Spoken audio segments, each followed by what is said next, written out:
pennies, just pennies, on a black canvas arranged into the face of Abraham Lincoln. And I asked the guy, I said, how much is that painting worth? He said, $600,000, sir. And I looked at the pennies that made up the painting, and I was like, that's like $300 worth of pennies.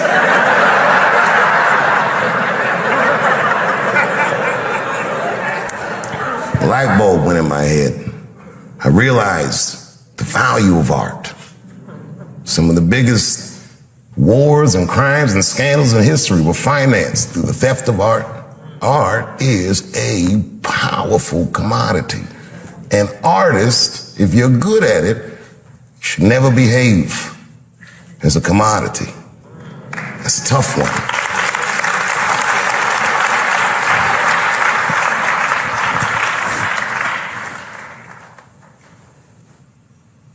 And then I gave up. I said, this is probably it. I accepted the fact that the career I thought I was going to have was over, but I started to rediscover just my art for its own sake. I would go to comedy clubs, and I worked for way less money than I ever had, and I enjoyed it more than any of the work I ever did. It was probably the best work I'll ever do, because it was so honest. It was so sincere. There was no media, there was no studio, there was no scrutiny, just me and the crowds. And I did it night after night, and slowly but surely the crowds got bigger and bigger. And then suddenly people started to notice, and Polestar would say, Dave Chappelle has the tour of the year. And again, and then the year after that, and then the year after that. And then Lorne Michaels asked me to do Saturday Night Live.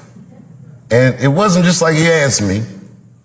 He was courting me. I didn't even know it. He gave me this whole long speech. I was like, all right. And then I read some book about Lorne Michaels starting Saturday Night Live, and I read the speech that he gave Richard Pryor when he wanted him to host the show, and I said, holy shit, that's the same shit he said to me. And I did it. And that was an enormous amount of pressure. It had been 12 years since I had been on television, or since I had even talked to the media. And I remember I signed my Netflix contract on my way to my mark for the monologue. If you do live television, they count down every second. 30 seconds. Are you sure this contract is good? It's good, just sign the paper, it's good. 22 seconds. Oh, nigga, you better not be tricking me. 10, 9, 8, 7, 6, 5, 4, 3, 2, 1. I walked out on that stage and I killed it. It was natural. It was nothing. It was easy work. Got an Emmy for that one too. First Emmy I won. And when I walked on the stage, after being in the cold for so long, for the first time when I walked on the stage, I'm like, damn, nigga, I just made $60 million. So I thought to myself, it's been great ever since.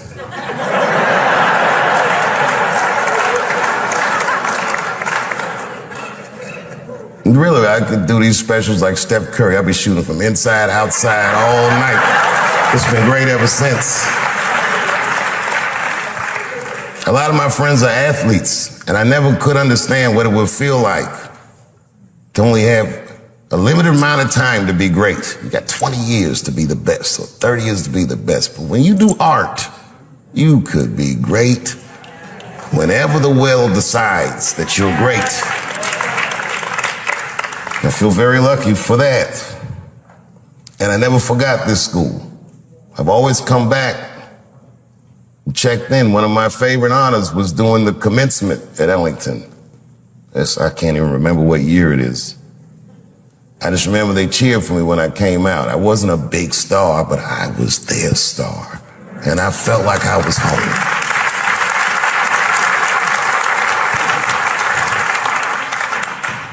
After I did Lorne Michaels, after I did Saturday Night Live, Lorne Michaels said something that I got to share with you. He goes, you went to Peggy Caford School, didn't you?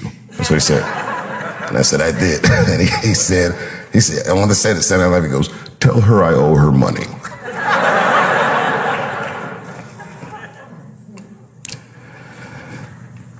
You know, I never asked to have this theater named after me.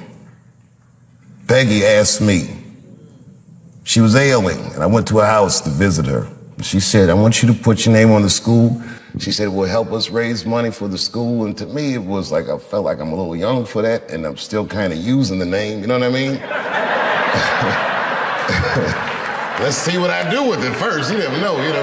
Like imagine if OJ named his son OJ Jr. Oh, Dad.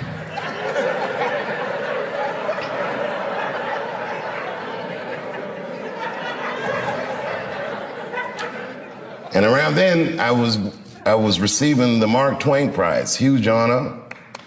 And the next day, all the artists that came to honor me, the Bradley Coopers and Chris Tuckers and all these great people came to Ellington, and they taught master classes for the students.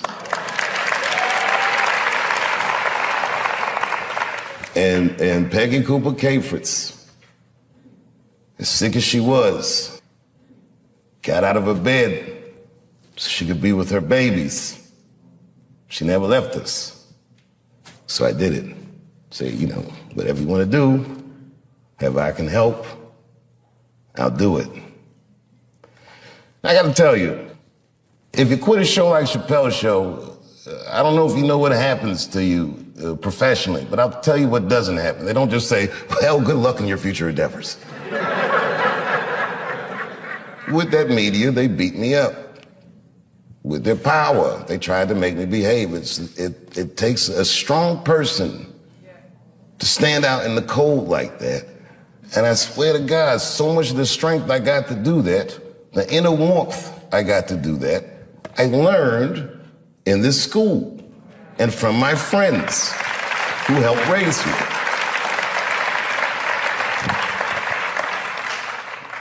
So why wouldn't I do anything I could to help my benefactor? And the last time I came back, after the closer, when the kids were mad at me, I gotta tell you, that was quite the day. All the kids were screaming and yelling. I remember I said to the kids, I go, well, okay, and a line formed.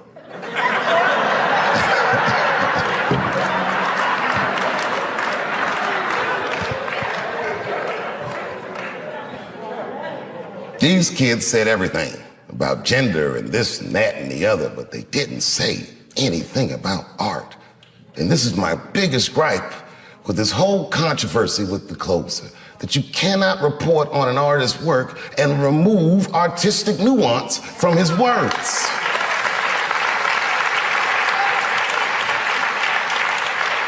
It would be like if you were reading a newspaper and they say, man shot in the face by a 6-foot rabbit, expected to survive. You'd be like, oh my God. And they never tell you it's a Bugs Bunny cartoon.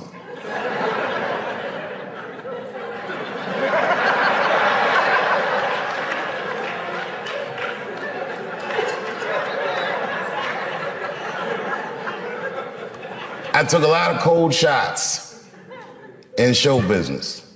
And I gotta tell you, as the years go on, you feel the shots less and less as just a business, is what you say. But that one, that day, boy, that day they hurt me. When I heard those talking points coming out of these children's faces, that really, sincerely hurt me. Because I know those kids didn't come up with those words. I've heard those words before.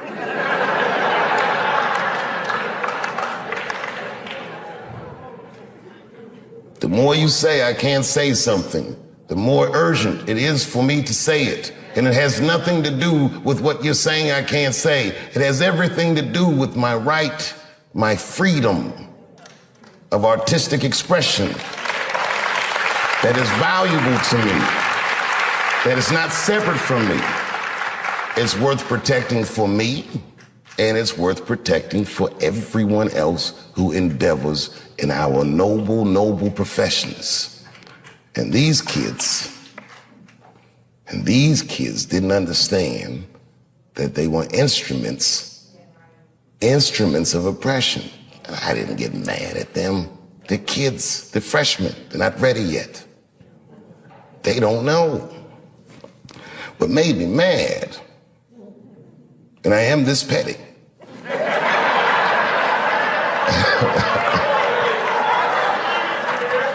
I ain't saying names. One of the kids' mother went on Fox News. And she used to be a student here. I remember her face, but I don't know if she was particularly popular. Anyway.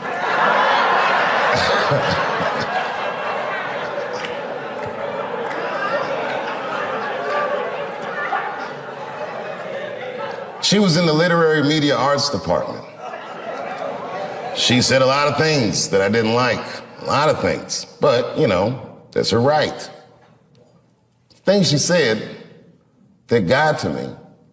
She said, at Duke Ellington, that theater was a sanctuary for students. I used to sit there and meditate. Well, of course you'd meditate. You were a literary media arts student. We didn't meditate in here, we got to work. But okay, fine. I would sit in there and meditate, she said.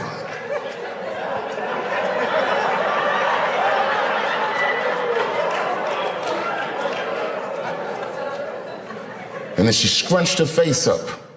She's a beautiful woman, but her face looked hideous the way she scrunched it up. And she said, and just to imagine his name on that theater. How could you do that to those kids? You gotta man the fuck up, y'all. I don't mean to be disrespectful, because, man, I know you're upset what I said, but, you know, I know you're right, but come on, baby, it's me. I was right once. Remember that? Does anybody remember when I was, like, missing from show business for 12 years? Remember when I had, like, this really popular show and I quit? I remember I walked away from $50 million. A lot harder than walking away from Louis' freckled dick.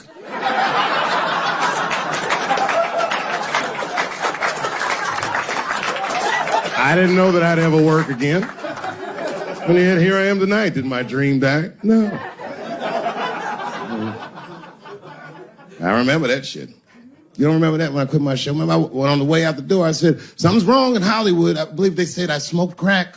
That's what I remember. Remember, they called me crazy. So really, you know, you're right, ladies. Congratulations. Enjoy it. And they're coming for you, bitches. They're coming for you. There's one person that's uncomfortable. You know who's the most uncomfortable motherfucker in the room? The nigga that's right. I was right at an orgy once. Nobody fucked me. I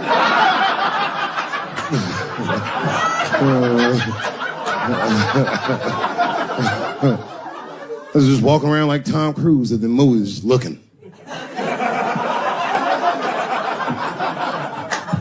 And ruined the whole orgy by accident. It's easier to ruin an orgy than you think. All you gotta do is wait for it to get kind of quiet and then go, ew.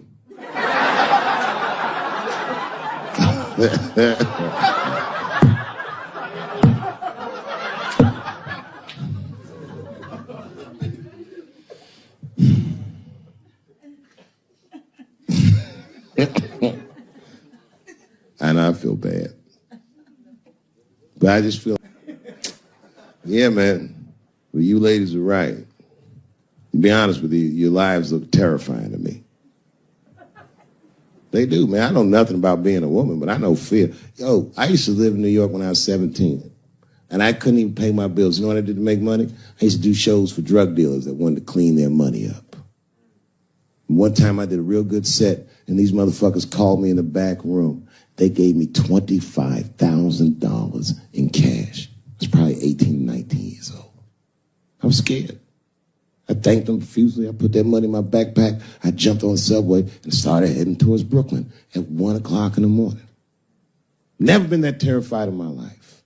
Because I never in my life had something that somebody else would want. I thought to myself, Jesus Christ, if motherfuckers knew how much money I had in this backpack, they'd kill me for it. Then I thought, holy shit. What if I had a pussy on me all the time?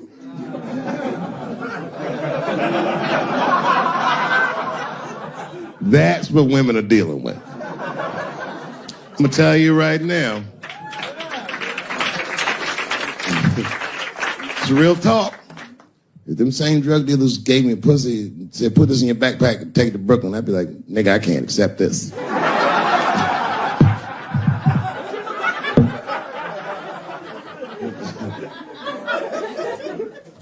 I empathize, man, you know. Everybody gets mad because I say these jokes. But you understand that this is the best time to say them. More now than ever. And I know there's some comedians in the back. Motherfucker, you have a responsibility to speak recklessly. Otherwise, my kids may never know what reckless talk sounds like. The joys of being wrong. I didn't come here to be right. Just came here to fuck around. It's hot in here suddenly, isn't it? I wonder where that heat came from. I wonder what happened to me. Where did I go for 12 years if I wasn't raped?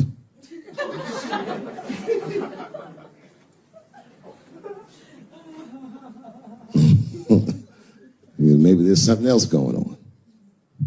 Maybe these rapes aren't even the worst of it. Wouldn't that be something? Wouldn't that be something? You can go ahead and go to the bathroom, Brooklyn. You don't need to hear this shit.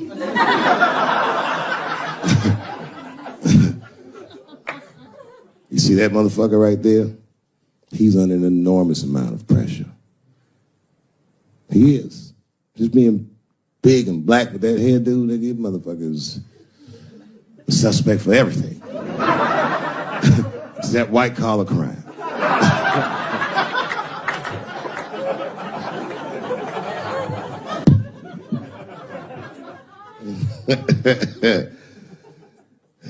Tell you what happened, but I can't say it directly. There's a book to me that encapsulates my entire experience before I left the show. And the book is called Pimp. It's written by a guy named Iceberg Slim. Here, bring it up here. This is Matthew. Matthew was from France. He's white. And yet, he has an original copy of this book written by a black American who was a pimp in the 40s. Iceberg Slim, his real name was Robert Beck. He got the name Iceberg because he was in a bar in Chicago and there was a shootout in the bar and a bullet went through this nigga's hat and he still finished his drink. Pimps love shit like that. They said, man, you ice cold. And he said, I like that. And it stuck. This book is so heavy in the front. It has a glossary of pimp terms because the ideas are so foreign to the American ears. For instance, do you know what the phrase mileage on a hoe means?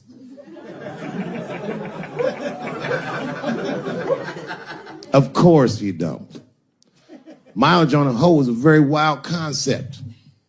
It means that pimps understand there's a finite amount of bad shit a person can do before they'll lose their fucking mind. And a good pimp can look at a woman that he's never seen before and call it. She's good for 500 fucks.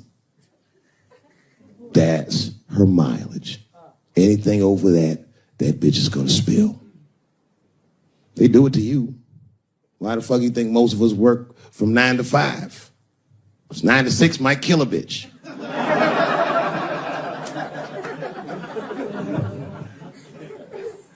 Iceberg Slim was the one that broke down what a bottom bitch was. Does anyone know what a bottom bitch is? Anyone?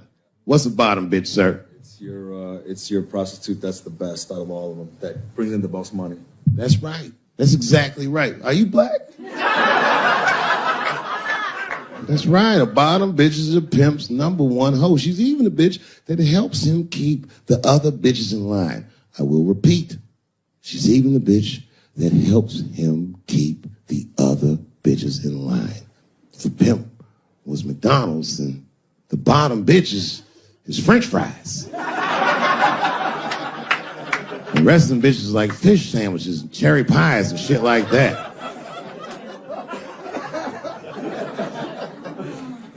Iceberg Slim breaks down some of the coldest capitalist concepts I've ever heard in my life. He describes in detail how these men break women so that they will give them the money that they make with their own bodies. There's a story in here so cold it makes me shudder to think about it. Well, Iceberg Slim is trying to control the woman that he finds uncontrollable.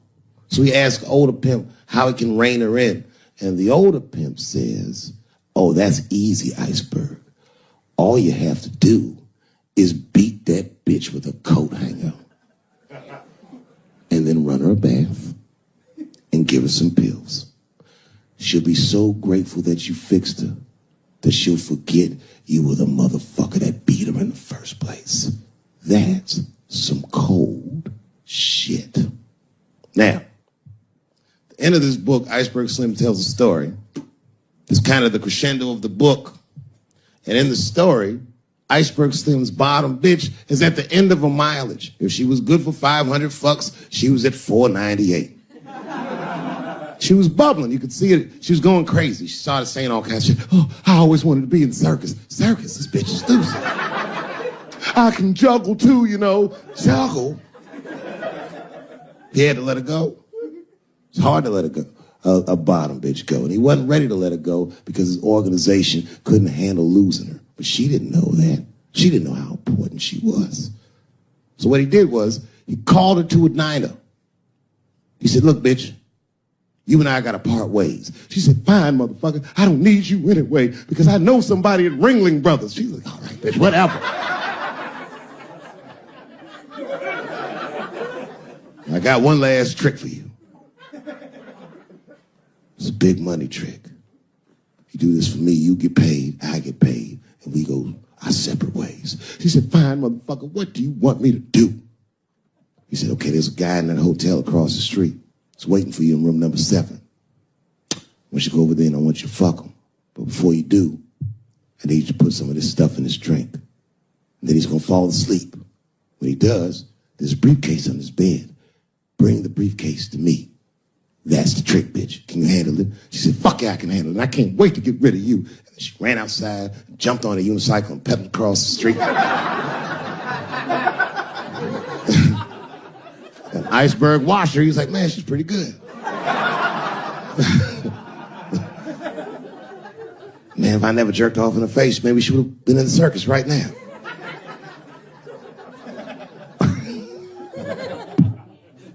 And she runs up to the motel steps and she disappears in room number 7 and she's gone for a real long time.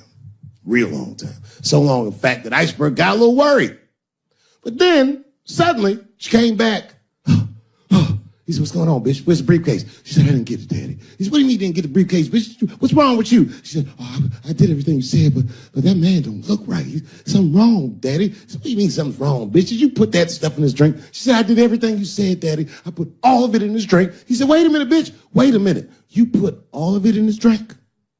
Now he had to see for himself.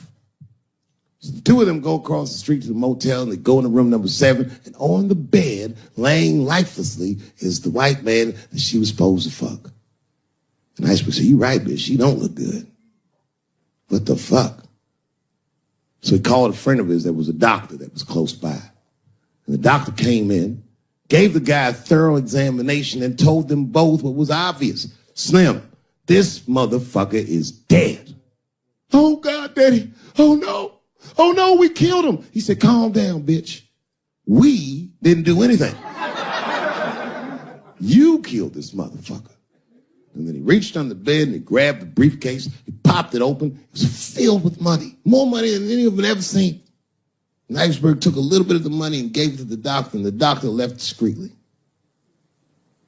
All right, bitch, let me think. I can fix this for you.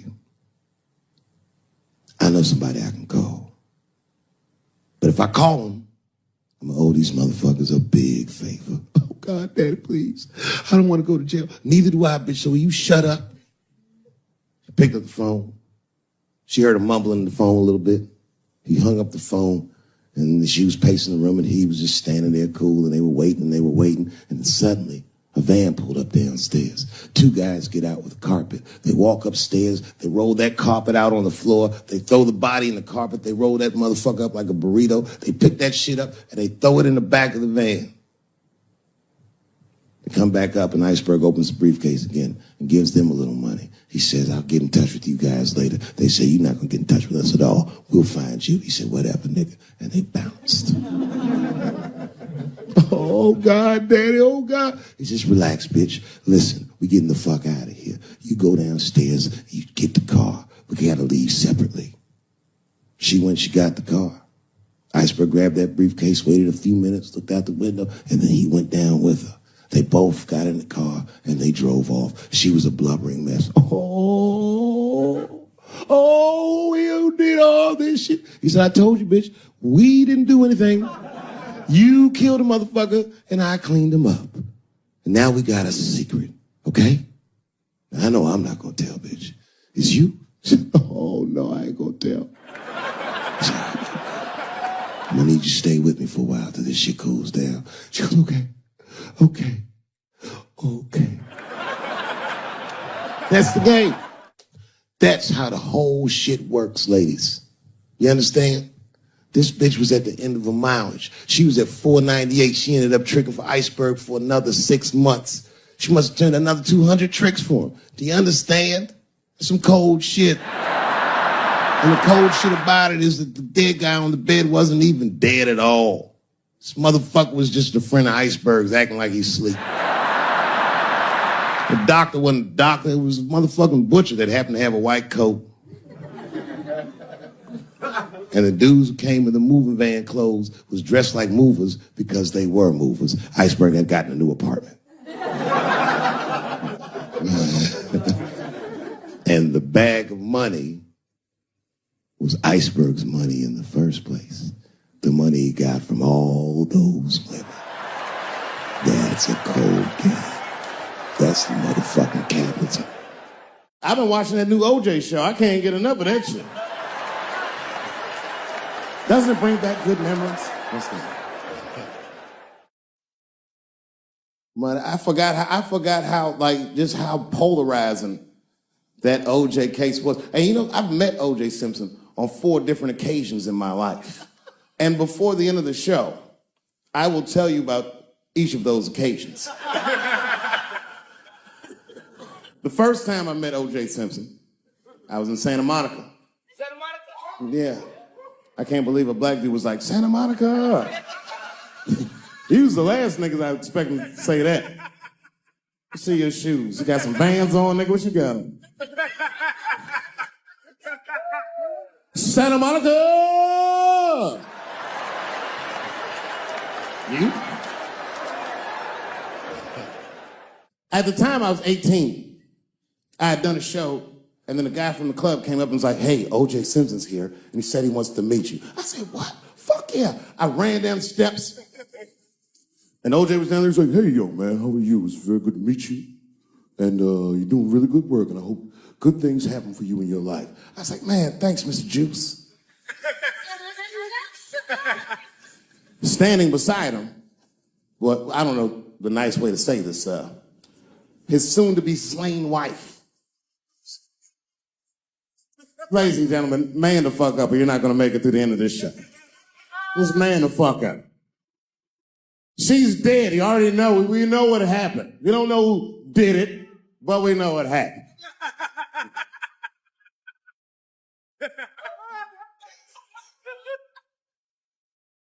I should tell you that woman was very nice to me. She actually embraced me. She said, I think you're adorable. And she hugged me. She goes, good luck to you. And she held me for a long time. And I whispered in her ear, bitch, are you trying to get us both killed?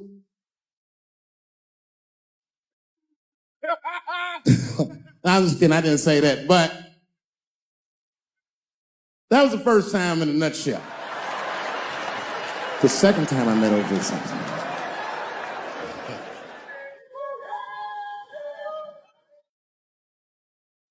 Was right after the trial of the century. There I was, now a young man of probably 23.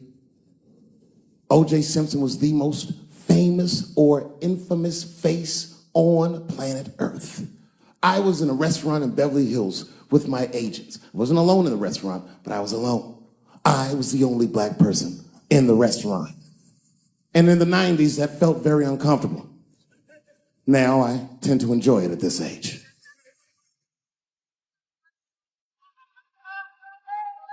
I was having dinner with my agents, celebrating a deal that they told me was lucrative, but I later learned fucking sucked.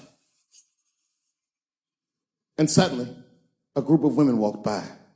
Every race was in that group. Black, white, Asian, Latina, white, white, and white again. They were all gorgeous. I watched them walk by. Then I saw a familiar face. Al Collins, the man from the infamous Bronco chase, walked by and embraced one of the women, and they walked towards the door. Couldn't believe what I saw. And then, close behind him, was O.J. Simpson, newly released from jail. The restaurant fell still.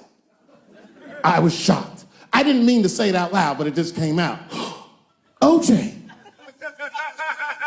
He stopped, turned around to see who said it, saw my black face, and correctly assumed it was me.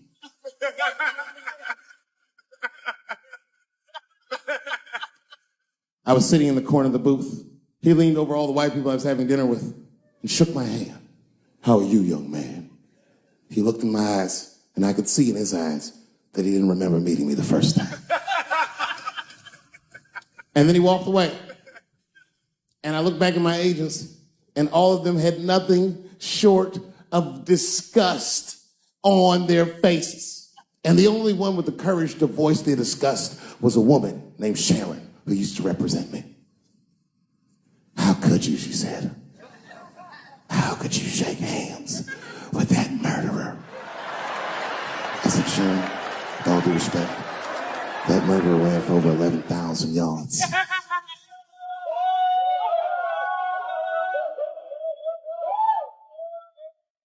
And he was acquitted, so, fun. Glove didn't fit. Glove didn't fit. Get over yourself. The third time I met O.J. Simpson,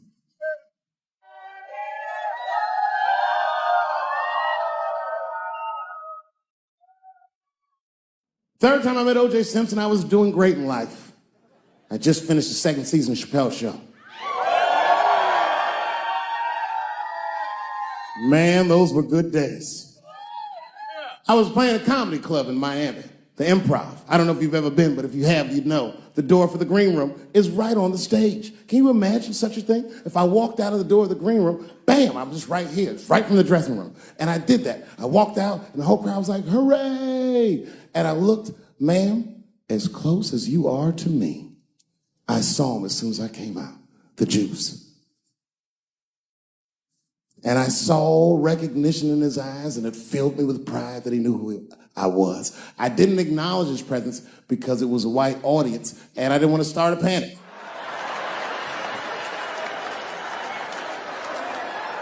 But I did my show.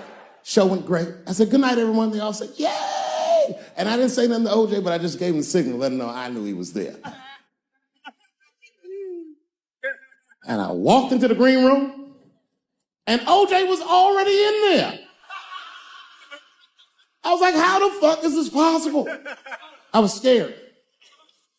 And then my friends came in and we all started talking. We sat down on the couch. And I'm just telling you what I saw with my own eyes. You can believe me or not believe me. But in my experience, O.J. Simpson, one of the nicest men I'd ever met.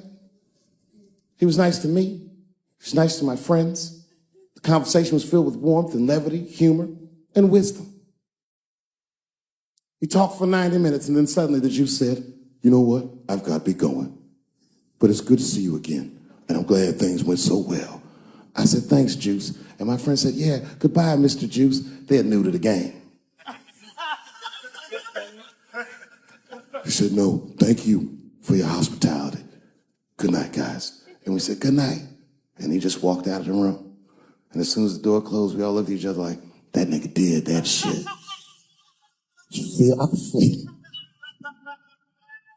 I could feel like murder in the room. Wait.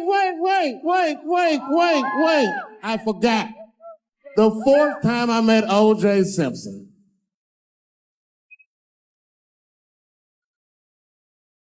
the fourth time is not the funniest time, but it was the last time I'd see the Juice.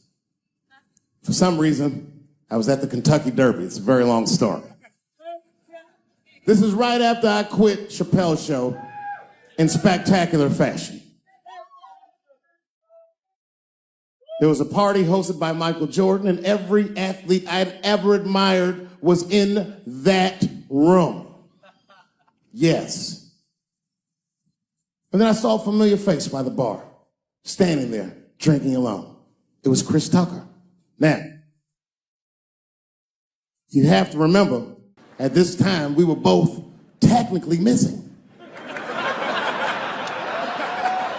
And we went over and were talking with one another, and motherfuckers were amazed to see us together. Seeing me and Chris Tucker at that point would be like seeing Bigfoot riding a unicorn. You wouldn't believe that's what you were saying. And then, through all the gawkers, a familiar face pushed through the crowd. Here he was again. The Juice. He had his camera ready. He was like, Dave, Chris, good to see you guys. Hey, come on, guys, let's all get together for a picture. And at the same time, me and Chris were like, no. Can't do that. Sorry, Juice, my career's too flimsy to survive a picture with you. That's the end. Good night.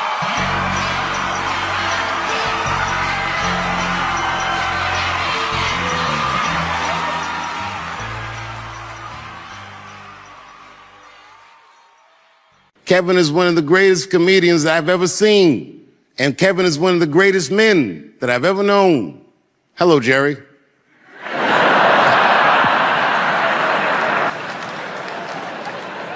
You bring joy to our environment.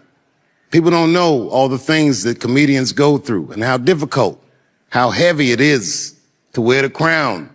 But man, I swear to God, you do it with so much grace, so much kindness. Man, I know every story of all the comedians that you help out. I know how you go back to Philadelphia and support your neighborhood.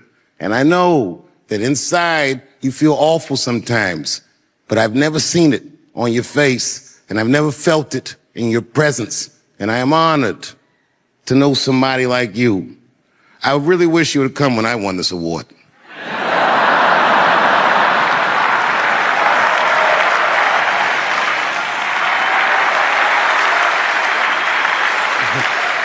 No, niggas was busy. Niggas was busy.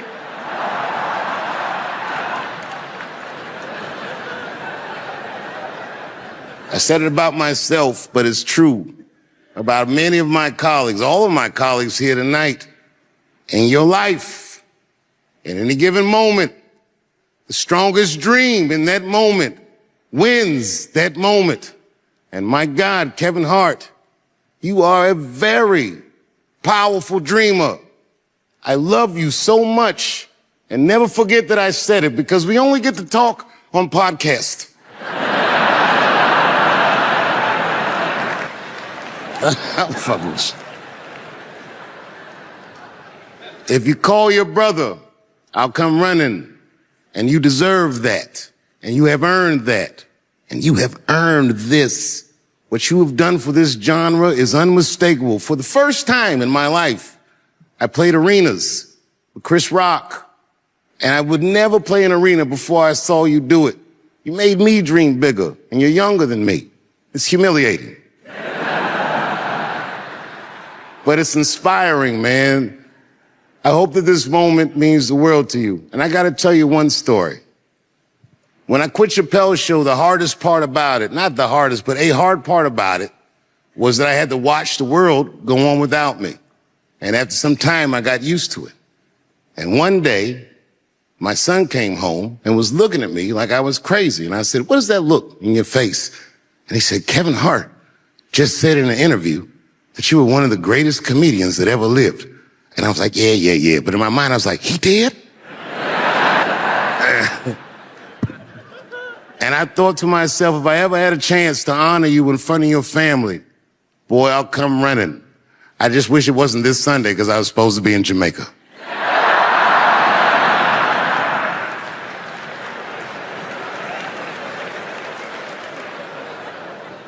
Kevin, you make me dream bigger, you inspire me, and you remind me why I love the love of my life, this genre. The way you approach it is masterful, and you are one of the GOATs of the game. From the bottom of my heart, thank you. Please make some noise for the most recent recipient of the Mark Twain Prize, Kevin Hart. Let's go.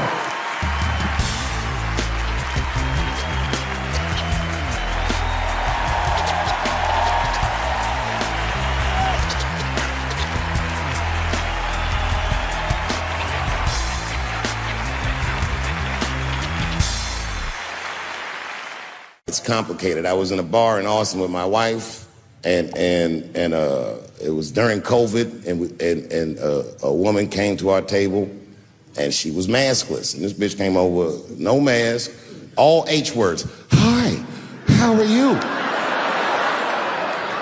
Droplets was coming out of this bitch's face. We all covered our drinks. Oh, bitch, what are you doing?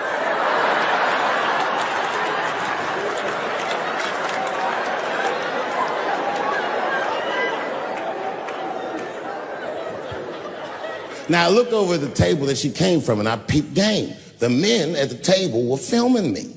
This happens when you're famous. People will come over and try to rattle your cage and get you to say something stupid or dumb so that their buddies can film it and they get a video of you embarrassing yourself. And clearly, I said, this is what's happening. And these dumb motherfuckers thought that it was my first rodeo.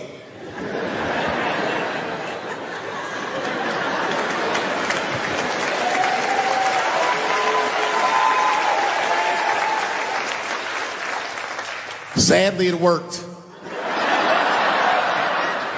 I ran right over there. I said, I pointed right in the camera. I said, you's a bitch ass nigga for doing this to me.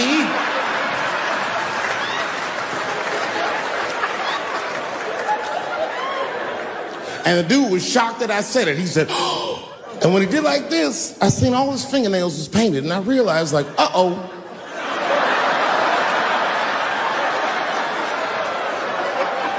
This fella's gay. Now, you know how I talk. I call everybody a bitch-ass nigga, you know what I mean? But that's not a right thing to do if they're gay, you know what I mean? And now I was in trouble. And not only that, the motherfucker was huge. He stood up. He was towering over me. He must have been 6'5", a big, white, corn-fed, Texas homosexual. This nigga was ready to fight. And he started barking on me, but I stood my ground. I wasn't scared.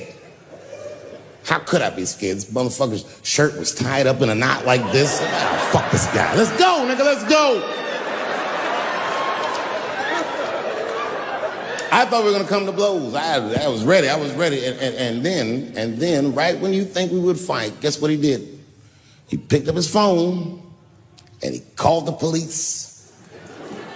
And this thing I'm describing is a major issue that I have with that community. Gay people are minorities until they need to be white again.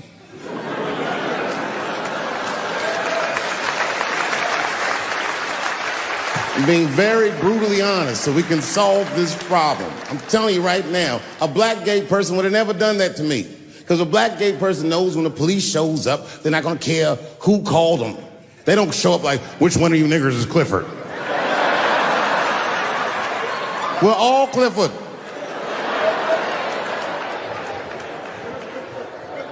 This happens far too often.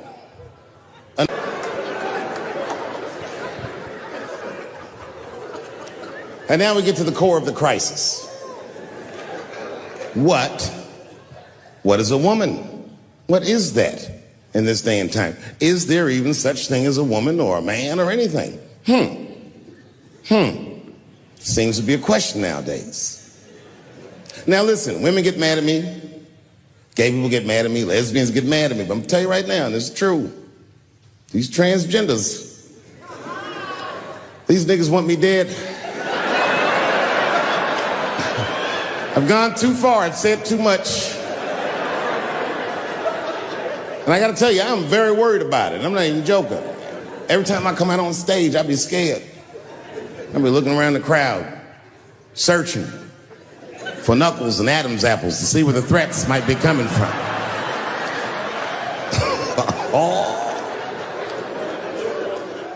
A nigga came up to me on the street the other day. He said, careful, Dave, they after you. I said, what? One they or many theys?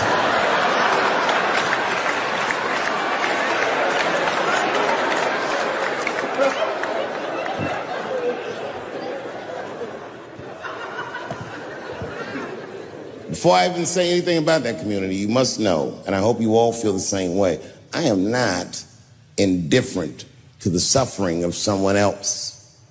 There's laws, the mean laws in our country. North Carolina passed a law once that said a person in North Carolina must use the restroom that corresponds with the gender they were assigned on their birth certificate. No. No, that's not a good law. That's a mean law. No American should have to present a birth certificate to take a shit at Walmart in Greensboro, North Carolina, where the baby shot and killed a motherfucker.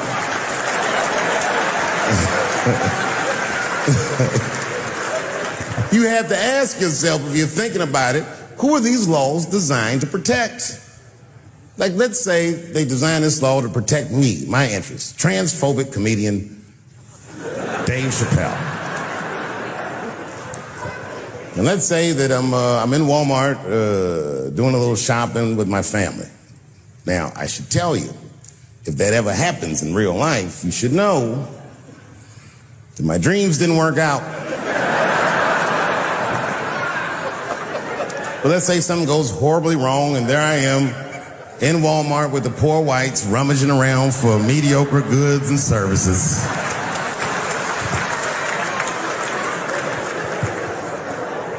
And then I gotta go to the restroom. So I excuse myself from my family. I go to the men's room. Now I'm standing at the urinal taking a leak. And this is what this law is gonna do. And suddenly, a woman walks into the men's room. I'm gonna be like, that's strange. And then she stands shoulder to shoulder with me at the urinal. I'm gonna be like, bitch, what's going on with you?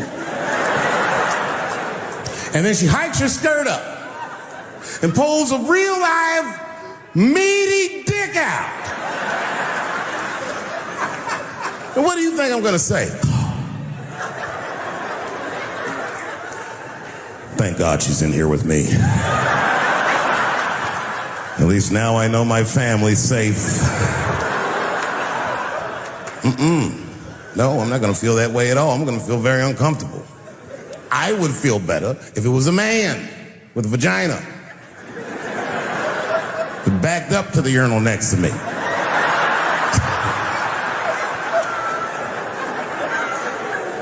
I wouldn't even think about that. I'd just be like, that's funny. This guy is peeing out of his butt for some reason. Oh my God, he must be a veteran. Thank you for your service.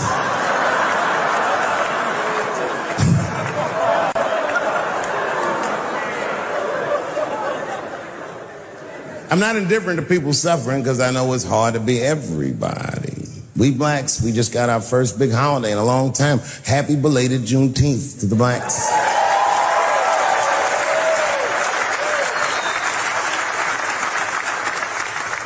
Juneteenth is a strange holiday, isn't it? It commemorates when black people in Texarkana area of the country first found out they were free. But remember, they were free when they found out. They just didn't know it yet. Very, very interesting holiday. You know, I learned something. This is a wild story. I learned this past Juneteenth of a story that's true, and there was a black man who was in South Carolina during slavery who somehow got granted his freedom by his so-called master. And when his master granted him the freedom, he also gave him a plot of land. Now, it turns out this brother was brilliant. He had a good eye, a good knack for farming. And he farmed this plot of land very successfully and made a lot of money. And this is where the story gets crazy. When he got all that money, this nigga bought some slaves. You ever heard this before? This is a true story. Not only was he a slave owner, he became a slave breeder and employed tactics that were so cruel, even white slave owners were like, yo, my man. He was a wild dude, but he did it just because that's what successful people did at the time, and he just wanted to be down. What a fucking tragedy. How can a person that went through slavery perpetrate the same evil on a person that looks just like him? It's mind-blowing. And, shockingly, they're making a movie about him. Ironically, It's called space juice.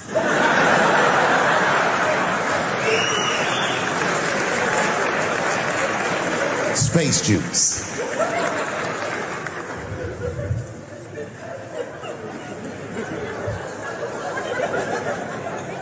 The point of that story is this person was invested in a construct. That was the construct of successful people, and he just followed the roadmap of successful people. He followed what they call an incentive. Now, everyone struggles, but I'm very invested in the gender construct, personally, because I'm a man with kids and a wife, and I like that warm, wet, soft pussy that my wife has.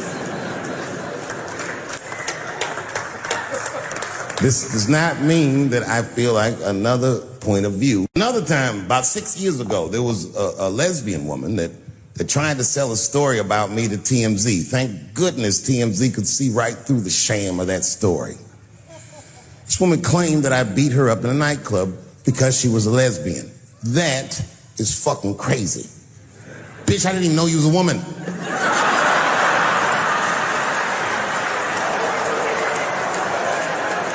Thank God TMZ didn't believe that. Because I did beat the shit out of her, I'm not gonna lie. It was her fault, I had no choice. I came in the club minding my own business, and a woman came up to me, she goes, "Oh my God, Dave Chappelle." And I was just being reciprocally nice. "Hey, miss, how are you?" Blah, blah, blah. Benign talk, nothing to it. And all of a sudden, this lesbian fellow stepped between us. "Hey, nigga, that's my girl." I said, yo, my man, back up like that. She said, "I ain't backing up off shit, nigga, that's my girl." I said, "Bro, you're gonna have to give me 3 feet like this." She said, "Stop calling me a man, motherfucker. I'm a woman." I said, "What?"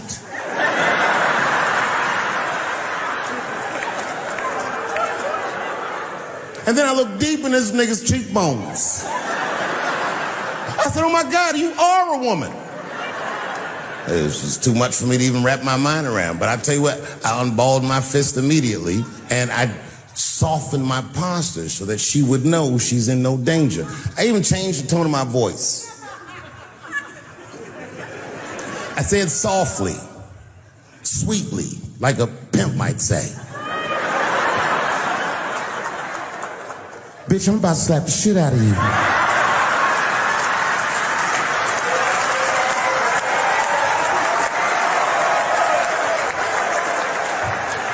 I should have done it. Oh, I wish I didn't say that. She dropped that foot back. Boop. She was in a perfect southpaw stance. Her shoulders were angled correctly. Her head movement was good. I said, "Oh no!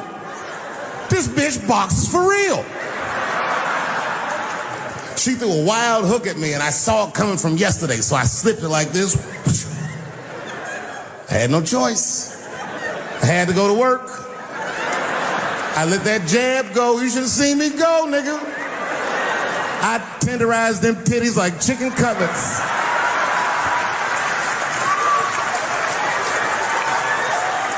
I whooped the toxic masculinity out of that bitch.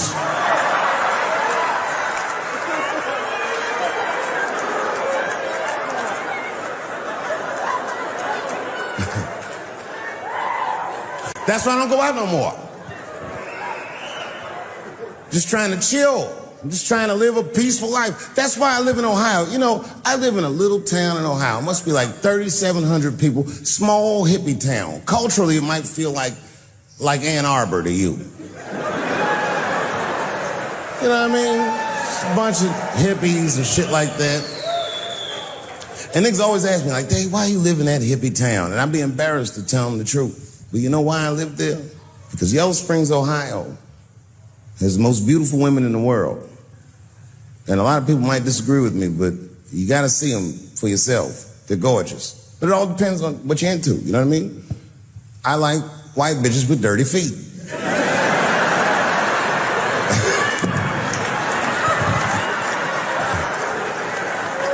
If I had a strip club in Yellow Springs, I would call that shit strippies. All naked hippies all the time. And I'd only hire girls with long titties and and long vagina hair that looks like they slept on it. And I would keep a pile of dirt right next to the stage. I come back, bitch, get your feet in that dirt and get up there and give those people what they came to see. Chalk up, bitch.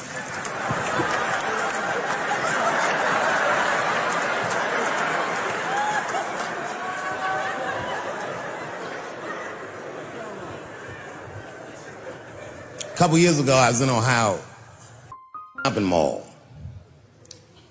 An old white lady, this is true, she was following me around the mall, which sounds paranoid, but I'm sure she was following me. Mean lady, too. You ever see a woman with lines on her face that just tell you, like, even if she smiled, it looked like it would hurt the muscles in her face? I knew she was following me because she was at places that had nothing to do with her. I'd be looking around like, what is this old bitch doing in GameStop and Foot Locker and all the places I like to go? Every time I see her, she'd just be looking at me all me. And eventually I forgot about her. So then after I'm shopping, I go all the way to the back of the parking lot. I'm parked all the way in the back. And as soon as I open my car door, I hear a voice go, David Chappelle. Just like that. I didn't even have to look. I knew it was her. And I looked back and sure enough, there she was, that face. To be honest with you, she probably wasn't even that old. She's probably around my age. But she was a white woman. This bitch looked terrible. I kept my cool. I was nice. I said, hello, miss. And she didn't say anything back. All she said was, I watch your comedy. I said, uh-oh. And then she says, it's true, she goes, it sounds to me like you hate women. I said, well, you know what, miss? It's art. And you're free to interpret this art however you'd like. But I can tell you, as the maker of this art, that I don't believe that I feel that way. And she said, well, I think, and I said, shut up, bitch. Shut the fuck up. Before I kill you and put you in the trunk, ain't nobody around here.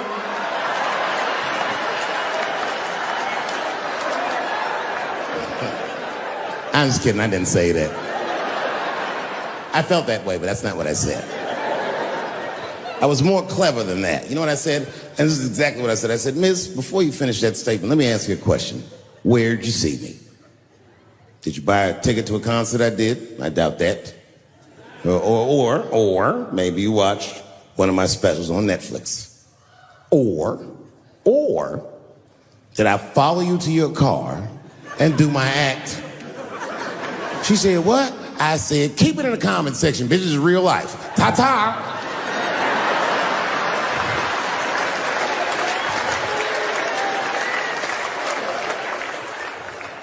And then I drove off. Now, I gotta tell you, and this is gonna surprise some people here, but not everybody. People say things to me all the time, but what you don't know is it does affect me. I think about it. And that one bothered me a lot. I was driving home, couldn't stop thinking about what this woman said because she's not the first woman that said that to me. It's puzzling. You know what I mean? Like, what could I possibly be saying that would make these bitches think I hate women?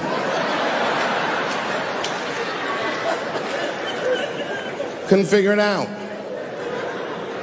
So you know what I did? I Googled the dictionary definition of a feminist just to make sure I was talking about the right thing.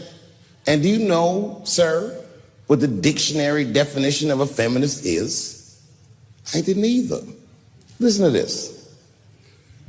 Webster's defines a feminist as a human being, not a woman, a human being that believes in equal rights for women. I was shocked that that's what that meant.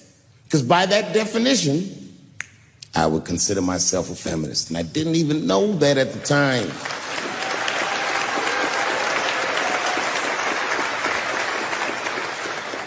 All these years, I thought it meant frumpy dyke.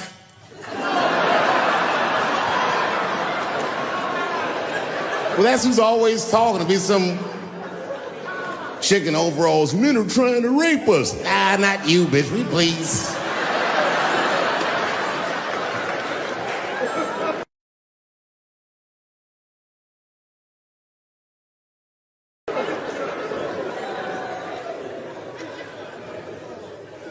I know, look, listen, I support the feminist movement, I do, in my own ways.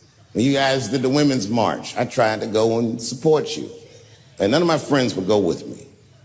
I asked all the fellas, none of them wanted to go. I tried everything. Come on, y'all, it's gonna be bitches there. They was like, nope. So what I did is I called my friend Ange. Ange is a black woman who's a comedy writer, and she's dope. Matter of fact, she's the only woman that I know personally that pays her ex-husband alimony. And she sounds just like a man when she does it. Fuck that broke motherfucker and all that. She says all that shit. So I hit Ange up, and I hit her on the text. And all I did, I texted her, I said, Ange, are you going to the Women's March? And she texted me back, and this is real text. She said, I hope those white bitches get tear gassed.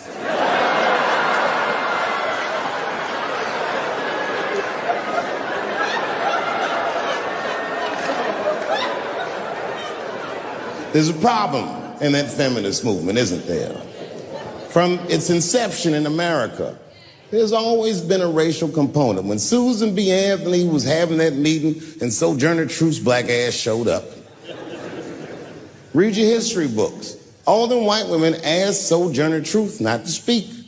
They didn't want to conflate the issues of women's rights and slavery. But you know how black bitches are. Sojourner Truth went up there anyway.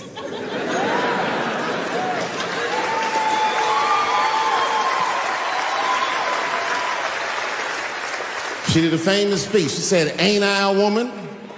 Ain't I a woman? That's right. And listen. I supported the Me Too movement, but the whole time I thought that the way they handled that was stupid.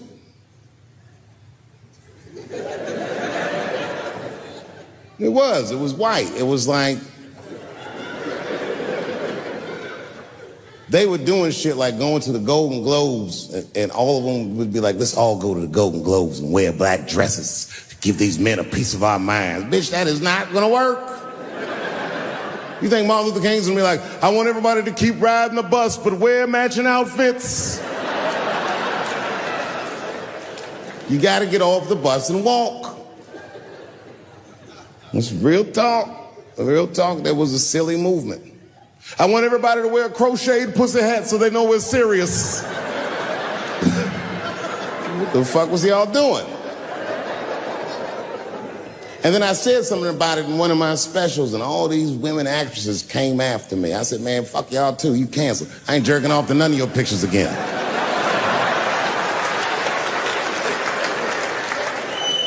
They were like, who is he to tell us anything? I'll tell you exactly who I am. I'm the one that got off the bus and left $50 million on the bus and walked.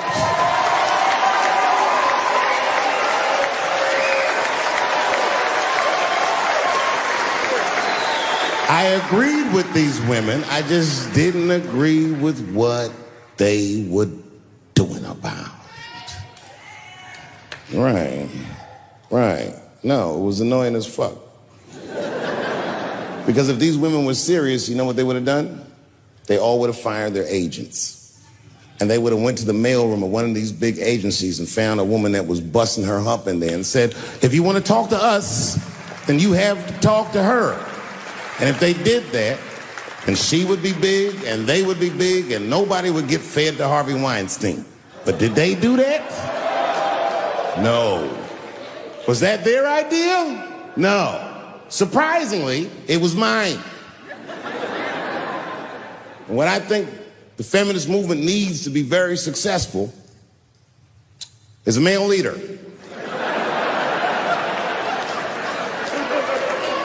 I'll do it. I will. I will lead you women to the promised land. I will make sure you get equal pay for equal work.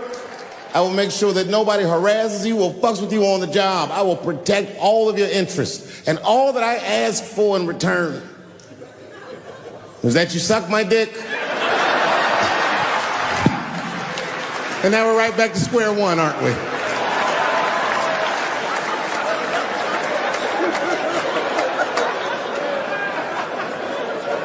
You know, if you black in show business and do too well, it's scary, nigga. Like, you gotta get the fuck out of the casino while the getting's good, while you're still winning. If you don't walk away from the table, that's how niggas get Kevin Harted. You already know. That's my man. I'm just saying, if he got a sex tape out, well, it's just a matter of time for me.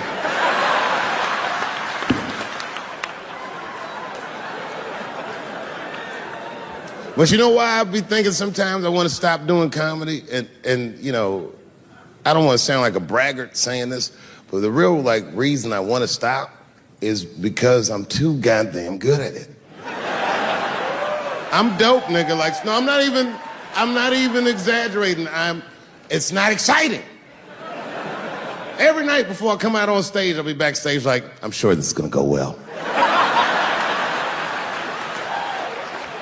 And it always does. I'm so good at writing jokes, and this is not even an exaggeration.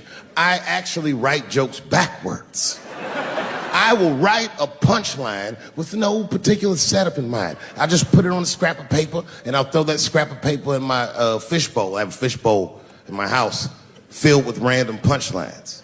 And every once in a while, I'll shake the bowl, and I'll dig in there and just pull one out and see if I can make that shit work. And I picked one for this special. It's not an easy punchline to pull off. Are you ready? Yeah. Here it goes. The punchline is, so I kicked her in the pussy.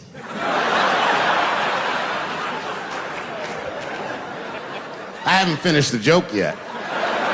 I just know whatever happens in the beginning of the joke, at the end of the joke, for some reason, I'm gonna kick somebody in the pussy.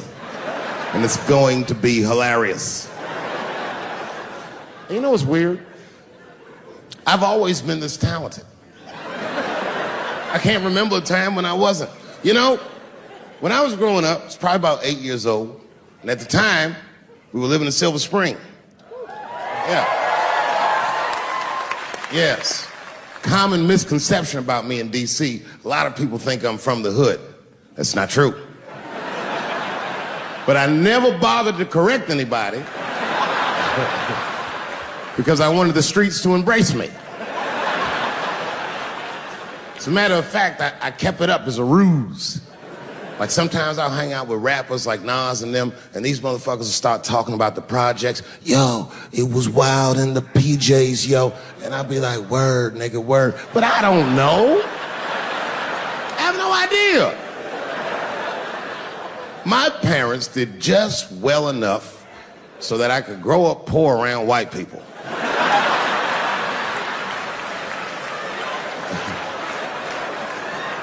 And to be honest, when Nas and them talk about the projects, nigga, I used to get jealous because it sounded fun. Everybody in the projects was poor, and that's fair. But if you were poor in Silver Spring, nigga, it felt like it was only happening to you.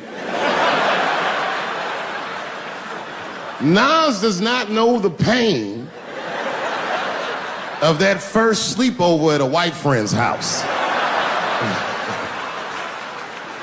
And you come back home on Sunday and just look at your parents like, y'all need to step your game up. Everything at Timmy's house works. Remember the first time you saw that?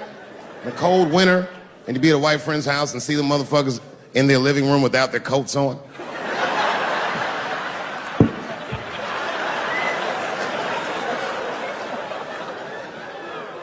Timmy was one of my first white friends, like, in my life, man. He's a good dude, too. He moved to Silver Spring from Utah, of all places. I guess his family was affiliated with that Mormon church they got down there, and me and him used to hang out, And one day I was at his house, we were just hanging out, and Timmy says, Dave, why don't you stay for dinner tonight? I said, oh man, I'd love to, but I can't. If I'm not home before dark, my mother will kill me. That was a lie. My mother had several jobs. I hadn't seen her in like 3 or 4 days. And the only reason I lied to Timmy was because at that point in my life, it was my experience that white dinner wasn't delicious.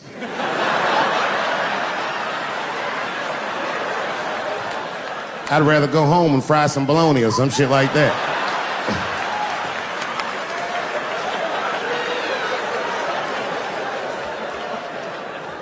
But then old Timmy threw me a curveball I wasn't expecting. He said, it's too bad you can't stay, Dave, because Mom made stovetop stuffing. I said, what the fuck, stovetop?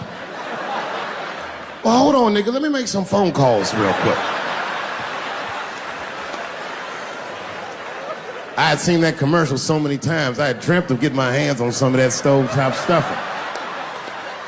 And finally, I met a motherfucker that actually had a box of stovetop in the house. I couldn't miss this opportunity, so I pretended to call my mother.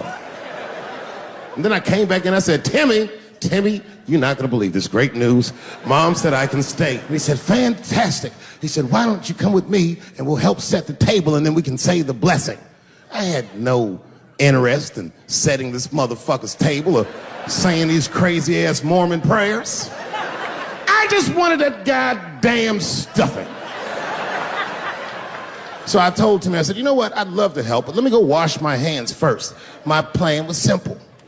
Wash my hands slowly, and by the time I'm done, the table will be set, the blessing will be said, and all that there will be left to do is eat. Went to the bathroom. I washed my hands very slowly. I must have been in there for about 10 minutes.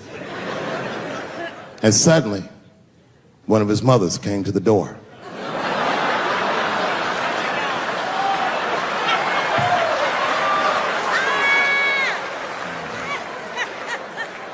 She was like, hi, David, right? I said, yes, ma'am. She said, Timmy tells me that you're planning on staying for dinner. I said, I hope that's not a problem, ma'am. She says, no, it's no problem. In fact, we'd love to have you. It's just that we weren't expecting company. And I'm afraid there's not enough stovetop stuffing for everybody. So I kicked her in the pussy. Bam! Ladies and gentlemen, I told you I'm dope, nigga. I told you what I was gonna say and you still didn't see it coming. And that's why I make the big bucks.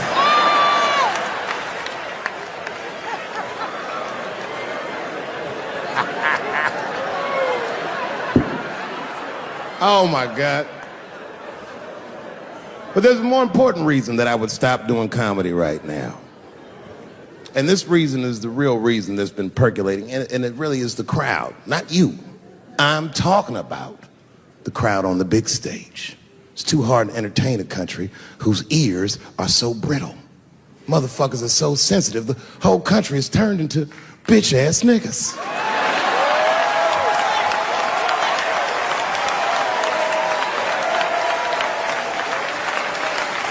Everything you say upsets somebody. You know, I can remember when it all started. It was when I was doing Chappelle Show. When I was doing Chappelle Show, I used to do the show, and then on the weekends I do like concerts and shit like that. So I'm doing a concert, and there was a couple in the front row, beautiful couple. The wife was obviously Asian. You could see it in her face.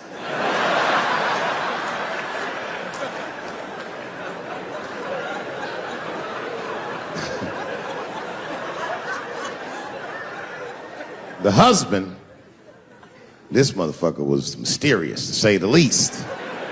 Couldn't quite pinpoint where he was from. Caramel-colored fella, very nice hair, but he could have been from anywhere. Bangladesh, Mexico. I can't guess with a nigga like this. All I knew for sure about this guy is that his wife was a bitch. I could see that in her face, too. No, he was laughing and having a good time, and she was scowling at me at a goddamn comedy show. I couldn't figure it out.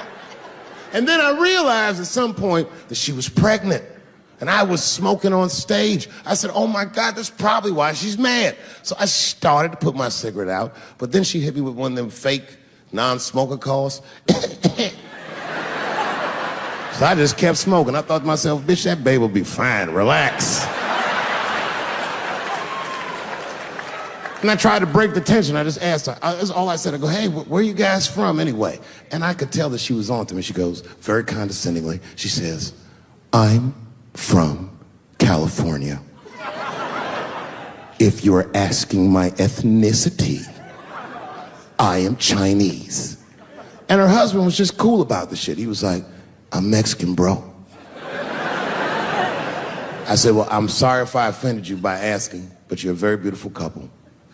And miss, there's no question that you're gonna give birth to the hardest working baby this world has ever seen.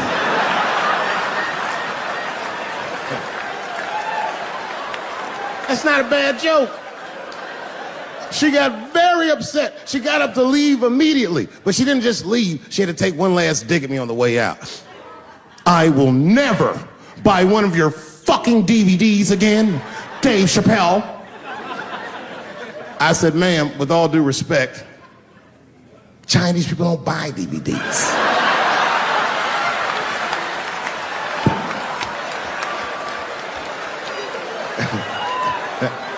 And the crowd went crazy. We were all laughing, having a good time. I didn't even think anything of it. And then just 3 days later, this lady sends a fucking letter to my promoter telling him not to book me for shows anymore because I was, quote, racist, and I'm quoting her, insensitive to the nature of my interracial marriage. I was like, word, bitch, I was.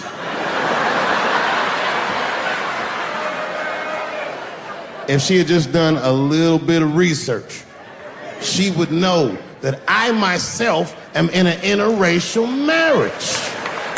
That's right. In fact, my wife is Asian too. Surprise, bitch, I'll see you on Thanksgiving.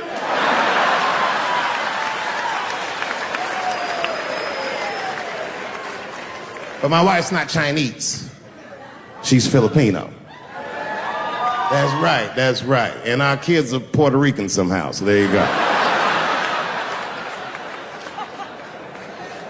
But I don't give a fuck about interracial marriage. In fact, you know what? My mother is half white. A lot of people don't know that.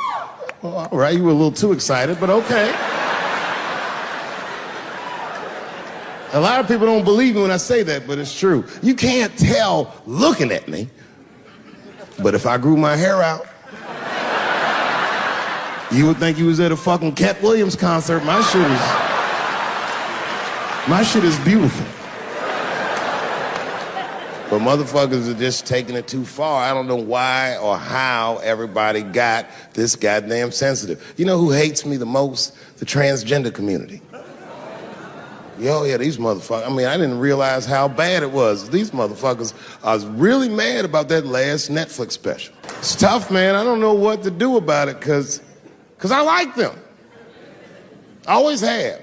Never had a problem with them. You know, just fucking around. As a matter of fact, I think I make fun of everybody, and I mean, as a group of people, they have to admit,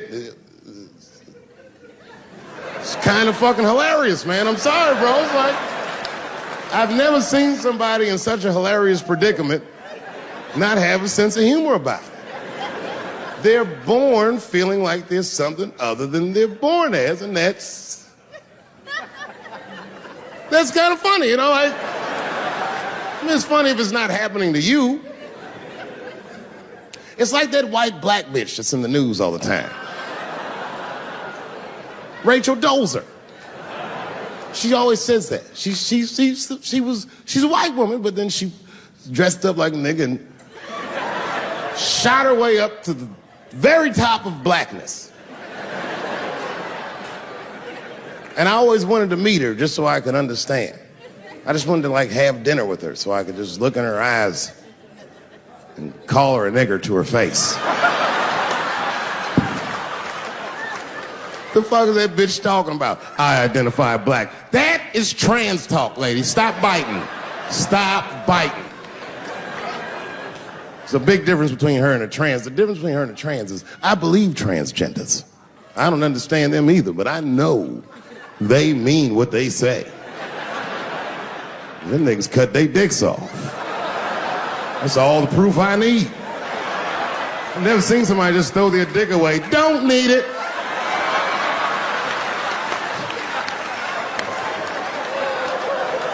I don't understand, but I believe you and I support your decision, motherfucker. But how far is Rachel willing to go?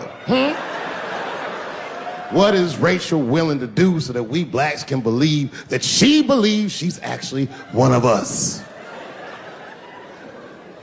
Bitch, are you willing to put a lien on your house so that you can invest in a mixtape that probably won't work out?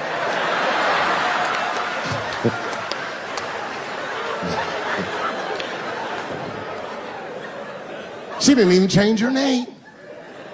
Didn't even change her name. Her name is Rachel. I can't believe in that name.